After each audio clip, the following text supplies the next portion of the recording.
스가랴서 3장 1절부터 10절 말씀이지요. 여호와 하나님의 천사 앞에 선 여호수아에 관한 내용인데요. 자, 오늘의 주제는 더러움을 벗기신 죄사함의 은혜. 더러움을 벗기신 죄사함의 은혜. 자, 오늘의 말씀 요약입니다. 사탄이 대제사장 여호수아를 대적하니 하나님이 사탄을 꾸짖으십니다. 하나님은 여호수아의 더러운 옷을 벗기고 아름다운 옷을 입히시며 정결한 관을 씌우십니다. 그가 하나님의 도를 지키면 하나님의 집을 다스릴 것입니다. 싹이라는 하나님의 종이 나면 이 땅의 죄악을 하루에 없앨 것입니다. 아멘. 3장 1절부터 5절 소주제는 대제사장 여호수아, 6절부터 10절은 하나님의 종 싹. 네 번째 완상이죠. 대제사장직의 회복에 관한 겁니다. 여호수아는 누구의 아들이다?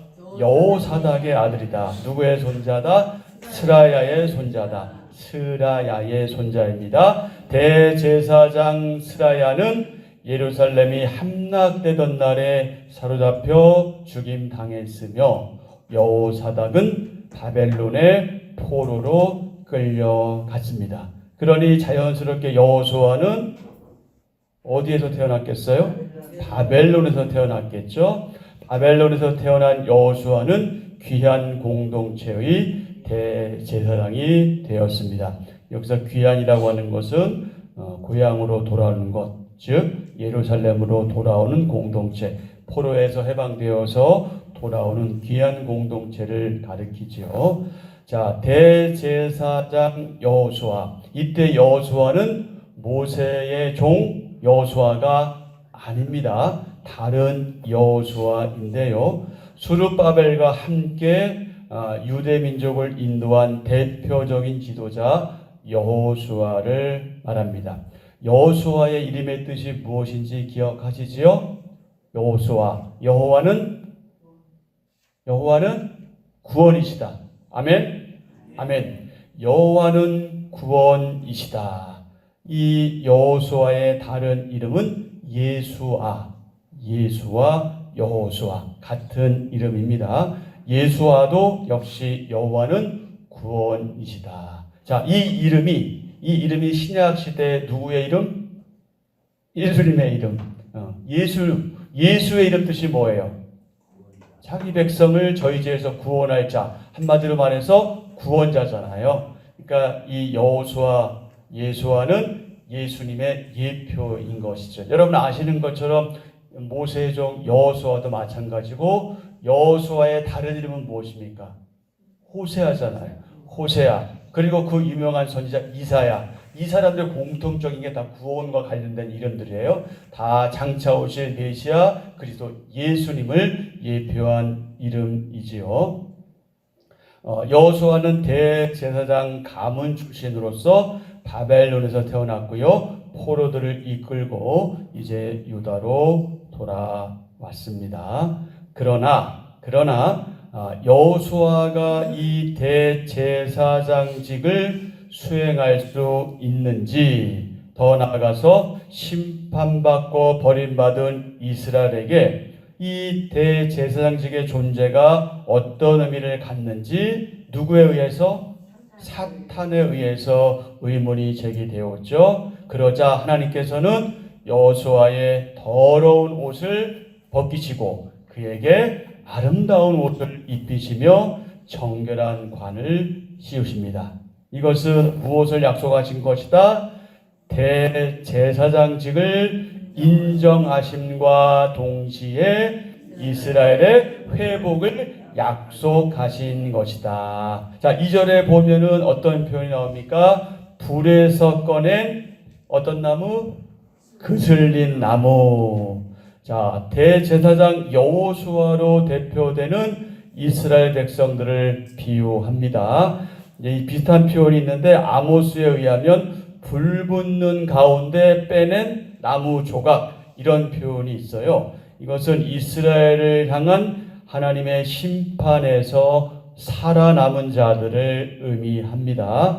여기서 불은 바벨론에서의 포로 생활을 의미하고요. 나무는 포로 생활 가운데서 연단된 이스라엘 백성을 의미합니다. 불에서 꺼낸 그슬린 나무. 자, 4절에 보면 여호와께서 명령하사 그 더러운 옷을 벗기라 하시고 내게 아름다운 옷을 입히리라 하는 말씀이 있죠. 여호수아는 대제사장이었지만 도저히 성전에서 하나님을 모실 수 없을 정도로 더럽힌 상태였습니다. 그러자 사탄은 대제사장 자격이 전혀 없어 보이는 여호수아를 이제 법정적인 용어로 말하면 기소하지요. 여호수아는 말없이 그냥 서 있습니다. 그런데 하나님이 그가 입고 있던 더러운 옷을 벗기라 이렇게 명령하십니다. 하나님은 그대로 그의 죄악을 어떻게 하신 거예요? 제거하신 겁니다. 그것을 없애주신 거죠. 죄가 있었으나 없는 것으로 여겨서 치워버리셨습니다. 그리고 아름다운 옷을 입혀서 대제사장직을 온전하게 회복시키셨습니다. 이것이 너무나 중요한데요. 이것은 예수님을 통해서 우리에게 쏟아부으신 하나님의 전적인 은혜와 관련됩니다. 우리 옷은 더럽고 남루했지요. 하나님은 우리를 예수 그리스도의 보혈로 깨끗이 씻어주시고 예수님의 그 새로운 옷으로 우리를 입혀주셨습니다. 그렇게 우리는 하나님 나라의 왕같은 제사장이 되었습니다. 그러니 우리의 새로운 존재가 얼마나 감사한지 그 존재에 대한 그 정체성에 대한 분명한 확신을 가지고 그 정체성에 맞게 그렇게 살아가는 것이 저와 여러분의 삶의 방향성이 되는 거죠. 자, 5절에 보면은 어떤 표현이 나옵니까? 정결한 관 나오죠. 대제사장이 직무를 수행할 때 쓰던 말하자면 모자 같은 건데요. 그것을 관이라고 합니다. 정결한 관을 씌우는 것은 제사장 위임식의 한 과정이고요. 그러므로 여호수아에게 정결한 관을 씌워달라는 스가랴의 요청은 그가 대제사장으로서의 직무를 수행하게 해달라 하는 그런 의미입니다. 자, 6절부터 10절은 하나님의 종 싹에 대한 내용인데요. 하나님은 여호수아에게 말씀하시죠. 두 가지를 말씀하십니다. 하나는 회복, 또 하나는 번영. 그래서 번영은 쉽게 말하면 잘 되는 걸 말하잖아요. 회복되면 잘 되게 돼 있죠. 하나님 앞에서 하나님의 뜻에 순종하면 여호수아는 성전에서 그 제사장의 직무를 온전히 수행하게 될 겁니다. 이를 통해 심판으로 단절되었던 하나님과 이스라엘의 관계가 어떻게 될 것이다? 회복될 것이다. 자, 같이요.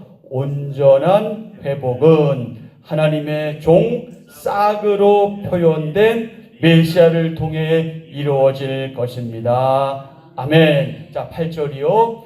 대제사장 여호수아야, 너와 내 앞에 앉은 내 동료들은 내 말을 들을 것이니라. 이들은 예표의 사람들이라. 내가 내 종 싹을 나게 하리라. 아멘. 자, 싹이 누구예요?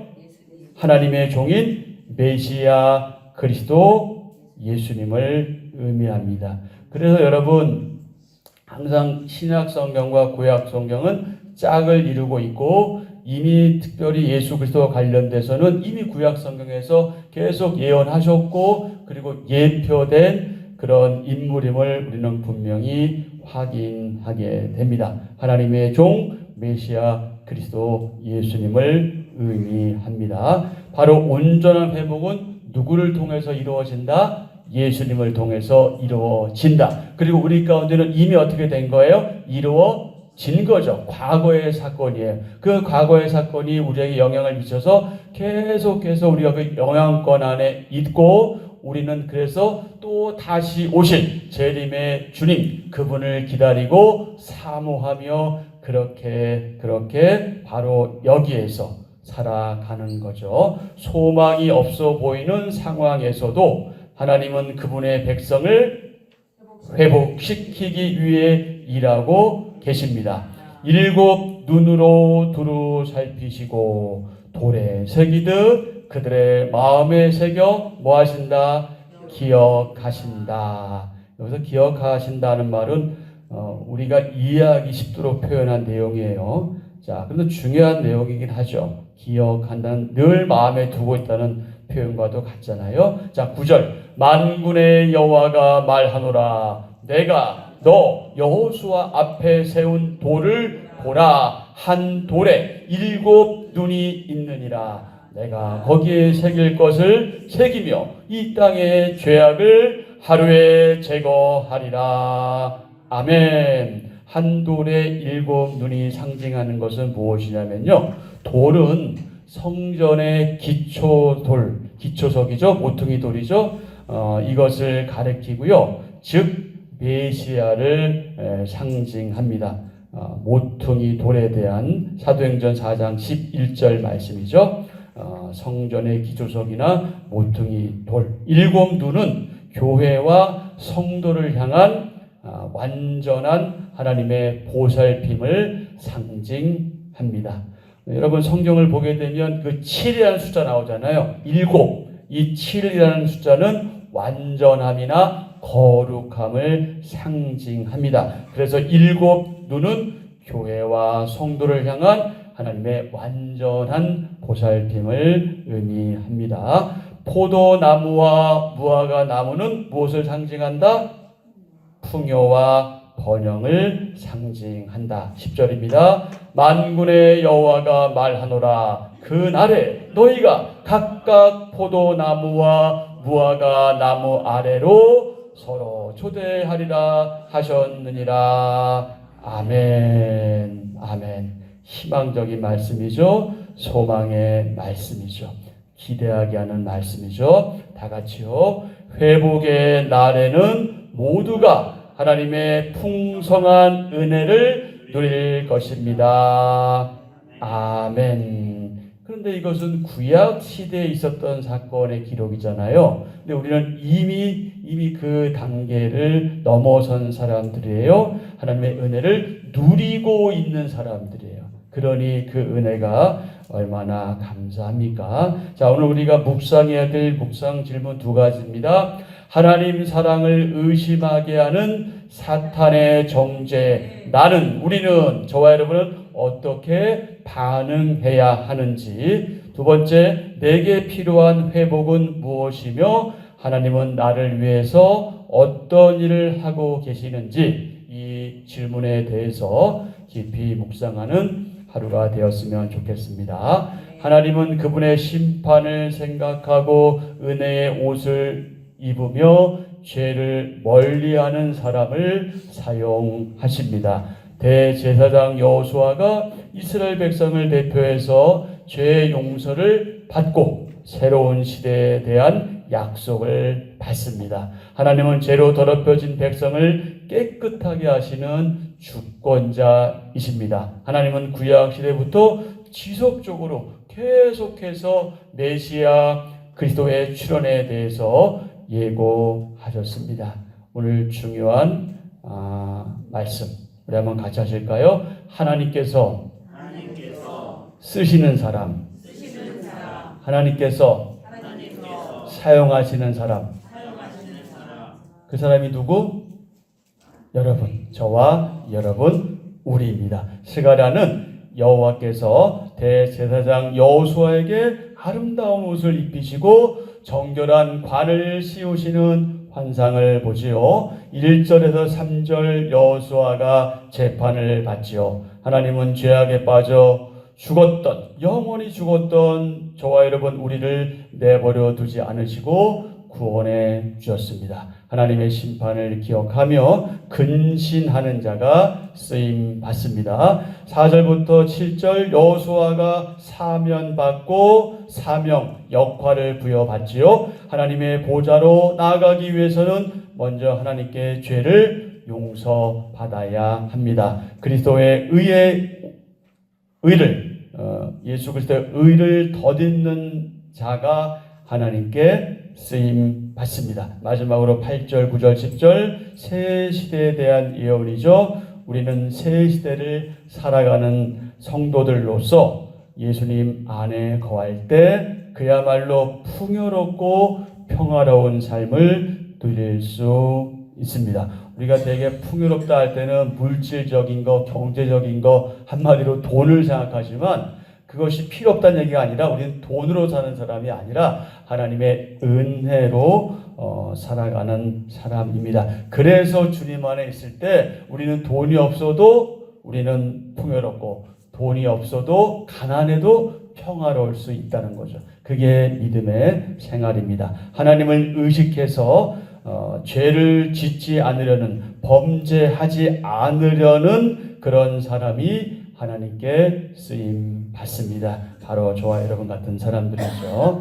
우리는 하나님께 쓰임 받는 자가 정말 너무나 필요한, 절실하게 필요한 시대를 살아가고 있습니다. 그러니 여러분, 다른 사람이 쓰임 받기를 위해서 기도하는 건 중요하지만 나는 빼놓고 다른 사람만 쓰임 받기를 바라지 마시고 내가 주님께 쓰임 받기를 기대하는 우리가 되어야 하겠고요.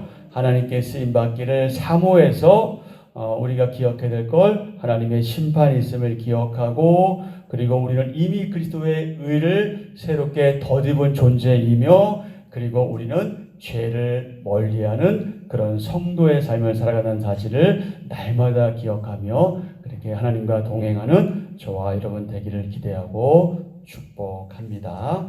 자, 한절 묵상 옆에 보면은 데니 레만이라는 분이 이런 얘기를 했네요.